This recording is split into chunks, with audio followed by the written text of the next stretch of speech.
40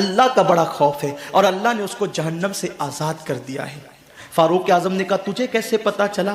تو کہا وہ رات کے آخری پہر میں غار سے نکلتا ہے، سر پہ ہاتھ رکھتا ہے اور آسمان کی طرف نظریں اٹھا کے کہتا ہے اللہ کاش کہ تو نے مجھے پیدا نہ کیا ہوتا، نہ مجھ سے یہ گناہ ہوتا، نہ میرے محبوب کا دل ٹوٹتا، مجھے معاف کر دے یا سزا دے دے، لیکن میرے محبوب کو اس کی اطلاع مت ہونے دینا، اگر میرے اس گناہ کی خبر میرے حبیب کو ہو گئی تو ان کا دل ٹوٹ جائے گا۔ وہ یہ کہتا ہے۔ فاروق اعظم نے حضرت سلمان سے کہا سلمان ہم جس کو ڈھونڈنے آئے تھے وہ مل گیا۔ چرواہے سے کہا وہ کہاں ہے؟ کہا میں اس غار کو نہیں جانتا، اگر ملنا ہے آخری پہر کا انتظار کرو، وہ رات کے آخری حصے میں آتا ہے۔ فاروق اعظم انتظار کرنے لگے، رات آخری آ گئی، وہ پھر روتے ہوئے آئے، سر پہ ہاتھ رکھا، اسی طرح روتے رہے اور مچلتے رہے۔ فاروق اعظم گئے، ان کو اپنے سینے سے لگایا، سالبہ سالبہ کیا حال کر رکھا ہے؟ فاروق اعظم نے گلے سے لگایا اور جب کہا تو نے کیا حال کر رکھا ہے؟ کہا عمر مجھ سے بہت بڑا گناہ ہو گیا۔ کہا کہ چل تجھے حضور بلاتے ہیں۔ اتنا سننا تھا کہ پورا وجود کانپنے لگا۔ عمر میرے گناہ کی میرے محبوب کو خبر ہو گئی، حضور کو پتا چل گیا میرے گناہ کا؟ فاروق اعظم کہتے ہیں مجھے کچھ نہیں پتا، حضور نے کہا تھا بلا لاؤ تو میں تمہیں بلانے آیا ہوں۔ اللہ اکبر، قربان جائیں، کیا عشق ہے، کیا احساس ہے، کیا ندامت ہے، کیا شرمندگی ہے، عاشقوں کی پہچان یہ۔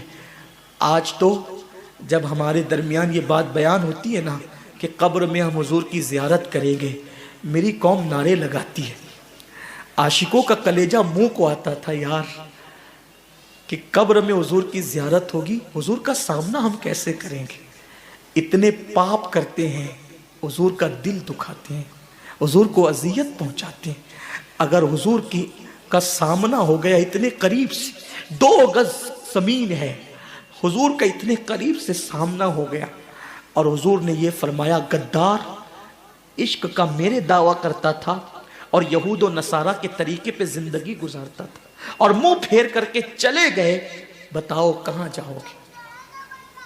کس کی بارگاہ میں مدد طلب کرو گے؟ اس کی کو دعائی دو گے؟ کس کو پکارو گے؟ سب نے صف محشر میں للکار دیا ہم کو، اے بے کسوں کے آقا اب تیری دعائی ہے۔ ارے عاشقوں کی طبیعت تو یہ تھی کہ پیر نصیر الدین نصیر کہتے ہیں شرم اسیاں سے نہیں سامنے جایا جاتا، یہ بھی کیا کم ہے تیرے شہر میں آئے ہوئے۔ سرکار غوث پاک جب پہلی مرتبہ حضور کے روضے پر گئے تو غوث پاک رضی اللہ تعالیٰ 1 سیکنڈ بھی کھڑے نہ رہے اور وہاں سے یہ کہتے ہوئے نکل پڑے اللہ ان کے صدقے میری مغفرت فرما۔ کسی نے کہا عبد القادر جیلانی آپ کھڑے نہیں رہتے؟ فرمایا شرم آتی ہے کیا منہ لے کر کھڑا رہوں؟ جس نے 40 سال تک کے عشاء کے وضو سے فجر کی نماز پڑھی وہ کہتے کیا منہ لے کر کھڑا رہوں؟ اور ہم قبر میں زیارت کی بات سن کر نعرے لگنے بھی چاہیے، لیکن یہ احساس تو ہو ہم نے کیا کیا ان کی خوشی کا کام، وہ کون سا جرم ہے، وہ کون سا گناہ ہے، وہ کون سا پاپ ہے جو ہماری زندگیوں کے اندر موجود ہے۔ مسلمانوں اگر آپ برا نہیں مانے، کتا ہم سے بازی لے گیا، کم سے کم وہ کتا ہو کر اس نے کبھی اپنے کسی عمل سے نبی کا دل نہ دکھایا۔ ہم نے تو صبح گناہ کر کے نبی کا دل دکھایا، شام گناہ کر کے نبی کا دل دکھایا۔ مسلمانوں ہم سے زیادہ بے غیرت کون ہوگا کہ ہم نے سحری کرنے کے بعد کہا ابھی تو فجر کو بہت ٹائم ہے اور سو گئے، رمضان شریف میں بھی فجر کی نماز چھوڑ دی، تھکن کا بہانہ لے کر بستر میں ظہر گنوا دی اور عصر کے آخری وقتوں میں اٹھے اور کہنے لگے کہ افطار کی تیاری کرو کب اذان ہوگی۔ یہ اپنی دن اور اپنی راتیں ہیں، ہائے کیسی غفلت ہے، کس بلا کی میں سے ہے سرشار ہم، دن ڈھلا ہوتے نہیں ہوشیار ہم۔ سالبہ کہتے ہیں عمر کیا میرے محبوب کو میرے گناہ کی خبر ہو گئی؟ فاروق اعظم نے کہا مجھے کچھ نہیں پتا، حضور نے تمہیں بلایا۔ پورا وجود کانپنے لگا، نہیں عمر حضور نے بلایا ہے تو میں انکار نہیں کر سکتا، ضرور آؤں گا، لیکن میں حضور کا سامنا نہیں کر سکتا، حضور سے آنکھیں ملانے کے قابل نہیں ہوں، حضور کی بارگاہ میں کھڑے رہنے کے قابل نہیں ہوں۔ میں اس وقت آؤں گا، مجھے انتظار کرو لے کر کے، جب حضور نماز میں ہوں گے تو مجھے لے کے چلنا، تاکہ حضور مجھے نہ دیکھے اور میں حضور کو نہ دیکھ سکوں۔ فاروق اعظم نے کہا بہت اچھا۔ فجر کا انتظار ہوا، فجر کا وقت شروع ہوا، پھر مسجد میں آئے، اس وقت تو پہنچے جب حضور نماز پڑھا رہے تھے۔ حضور کی قرات کی آواز جیسی ثعلبہ کے کانوں میں آئی، چیخ ماری، زمین پہ گر پڑے، بے ہوش ہو گئے۔ نماز فجر کے بعد حضور نے پوچھا کہاں ہے ثعلبہ؟ فاروق اعظم نے کہا حضور وہ تو بے ہوش پڑا ہے۔ آقا نے ثعلبہ کا ہاتھ پکڑ کے ہلایا، ثعلبہ کو ہوش آ گیا۔ آقا نے پوچھا ثعلبہ کیا حال ہے؟ عرض کی حضور گناہ نے میرا حال برا کر رکھا ہے، نفس بدکار نے دل پر یہ قیامت توڑی، عمل نیک کیا بھی تو چھپانے نہ دیا، میرے اعمال کا بدلہ تو جہنم ہی تھا، میں تو جاتا میرے سرکار نے جانے نہ دیا،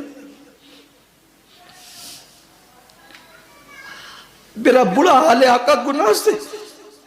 سرکار نے فرمایا اے ثعلبہ میں تجھے ایک ایسی آیت نہ بتاؤں کہ جس کو پڑھنے کے بعد سارے گناہ بخش دیے جاتے ہیں؟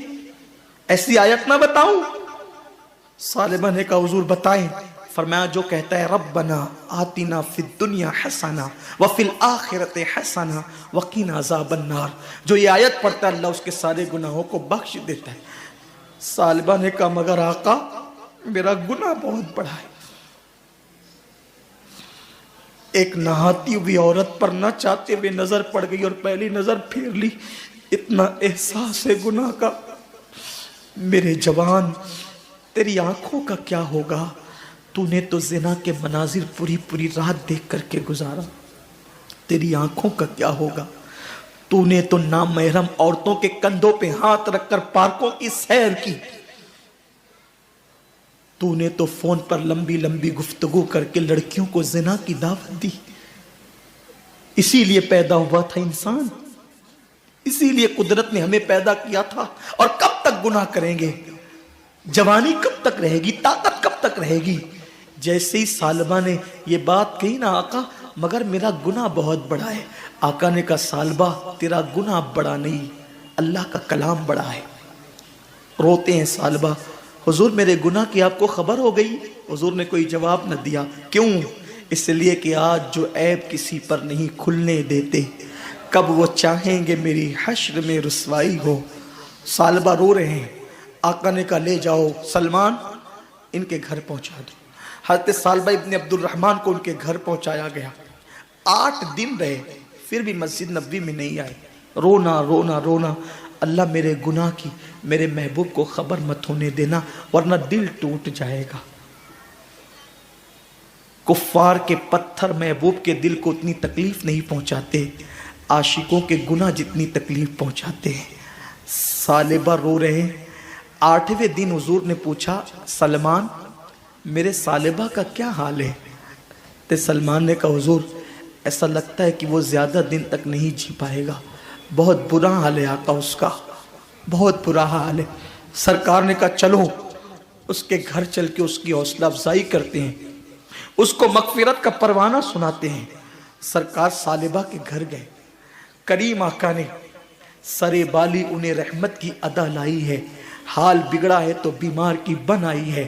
حضور جا کر ان کے بستر پہ بیٹھ گئے، ثعلبہ رو رہے تھے، حضور نے ان کا سر اٹھایا اور سر اٹھا کر کے اپنے زانوں پہ رکھا اور ان کے سر پہ ہاتھ پھیرنے لگے۔ کیا مقدر کا سکندر تھا جس کو زانوے رسول ملا، حضور کے ہاتھ، ارے ہمیں تو حضور کے نالین کے ذرے مل جائیں تو اپنے مقدر کی معراج ہو جائے، بلکہ نالین سر پہ رکھنے کو ملے تو ہم فخر سے کہیں جو سر پہ رکھنے کو مل جائے، نالے پاکے حضور تو پھر کہیں گے کہ ہاں تاجدار ہم بھی ہے۔ لیکن عشق کتنا غیرت مند ہوتا ہے، عاشق کتنا غیرت مند ہوتا ہے۔ جب حضور نے ثعلبہ کے سر پہ ہاتھ پھیرنا شروع کیا، اپنی گود میں سر رکھ کر، تو ثعلبہ نے گردن کھینچ کر گودی سے اپنے سر کو زمین پہ گرا لیا۔ یہ منظر صحابہ بھی دیکھ رہے تھے، حضور نے بھی اس منظر کو ملاحظہ کیا اور کریم آقا نے کرم کرتے ہوئے فرمایا ثعلبہ تو نے میری گود سے اپنا سر کیوں کھینچ لیا؟ تو ثعلبہ کہتے ہیں آقا اس سر کی آنکھوں نے اتنے پاپ کر لیے ہیں کہ اب یہ گناہ آلود سر آپ کی گود میں رہنے کے قابل نہیں، آپ کی گود میں رہنے کے قابل یہ سر نہیں ہے آقا، اتنے پاپ اس سر نے کیے ہیں۔ حضور نے کرم فرمایا، پھر سر اٹھا کر اپنی گود میں رکھا، پھر سر گرا لیا، تیسری مرتبہ سر حضور نے اٹھایا، جبریل آ کے اللہ آپ کو سلام کہتا ہے، اور اللہ کو ثعلبہ کی یہ ادا اور اس کی ندامت اور ناکردہ جرم کا احساس اتنا پسند آ گیا ہے کہ اللہ فرماتا ہے اگر یہ سارے انسانوں کے برابر پاپ لے کر آئے پھر بھی اس نے اتنی شرمندگی اور احساس اور ندامت کا اظہار کیا ہے کہ اگر سارے انسانوں کے جرائم بھی یہ لے کر آئے گا تو بھی اللہ اس کو بخش دے گا۔ اس کے احساس کو دیکھ کر، اس کی ندامت کو دیکھ کر، اس کی شرمندگی کو دیکھ کر حبیب ثعلبہ کو خوشخبری دے دیجیے۔ حضور نے صحابہ کو بتایا، صحابہ مچل گئے، اب بھی ثعلبہ اٹھیں گے، طاقتور ہو جائیں گے، قوت والے ہو جائیں گے، پھر حضور کی خدمت میں آئیں گے، پھر محفلوں کی زینت بنیں گے، پھر وہی دوڑ بھاگ ہوگی، پھر وہی نبی کی خدمت ہوگی۔ حضور نے کہا ثعلبہ دیکھ تیرے لیے کیا پیغام بھیجا میرے اللہ نے، میرے اللہ نے تیرے لیے دیکھ کیا پیغام بھیجا ہے۔ ثعلبہ نے کہا کیا پیغام بھیجا ہے؟ کہ اللہ فرماتا ہے کہ ثعلبہ نے اتنا ندامت کا اظہار کیا اور اتنے ناکردہ جرم کا احساس کا اظہار کیا کہ اگر یہ سارے انسانوں کے برابر پاپ لے کر آئے تو بھی اللہ اس کو بخش دے گا۔ ثعلبہ نے یہ سنا، کھڑے ہونے کی بجائے ایک چیخ ماری، میں نے کیا کیا؟ پاپ اور اس نے کیا کیا؟ کرم۔ اس احساس میں پھر چیخ ماری اور زمین پہ ٹھنڈے ہو گئے۔ اب ہاتھ ہلایا گیا، ثعلبہ اٹھتے نہیں۔ سرکار سے عرض کی حضور ثعلبہ کی تو روح نکل گئی۔ آقا فرماتے ٹھیک ہے، اس کو غسل دو، کفن پہناؤ، اس کے جنازے میں خود آؤں گا۔ کیا مقدر ہے ان کے یاروں کے، جنازے پہ ان کا نام لے لیا جائے تو میت کی مغفرت ہو جاتی ہے۔ جس کے جنازے میں جانے عبادت خود آتا ہو، جس کے جنازے میں جانے ایمان خود آتا ہو، اس جنازے کی شان کیا ہوگی۔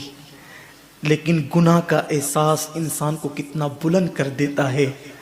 جب حضور ثعلبہ کے جنازے میں آئے، راوی بیان کرتے ہیں اللہ کے رسول وہ جنازے میں چلتے تھے تو یوں انگلیاں رکھ کر ایسے، پورا پنجہ نہیں رکھا حضور نے زمین پہ۔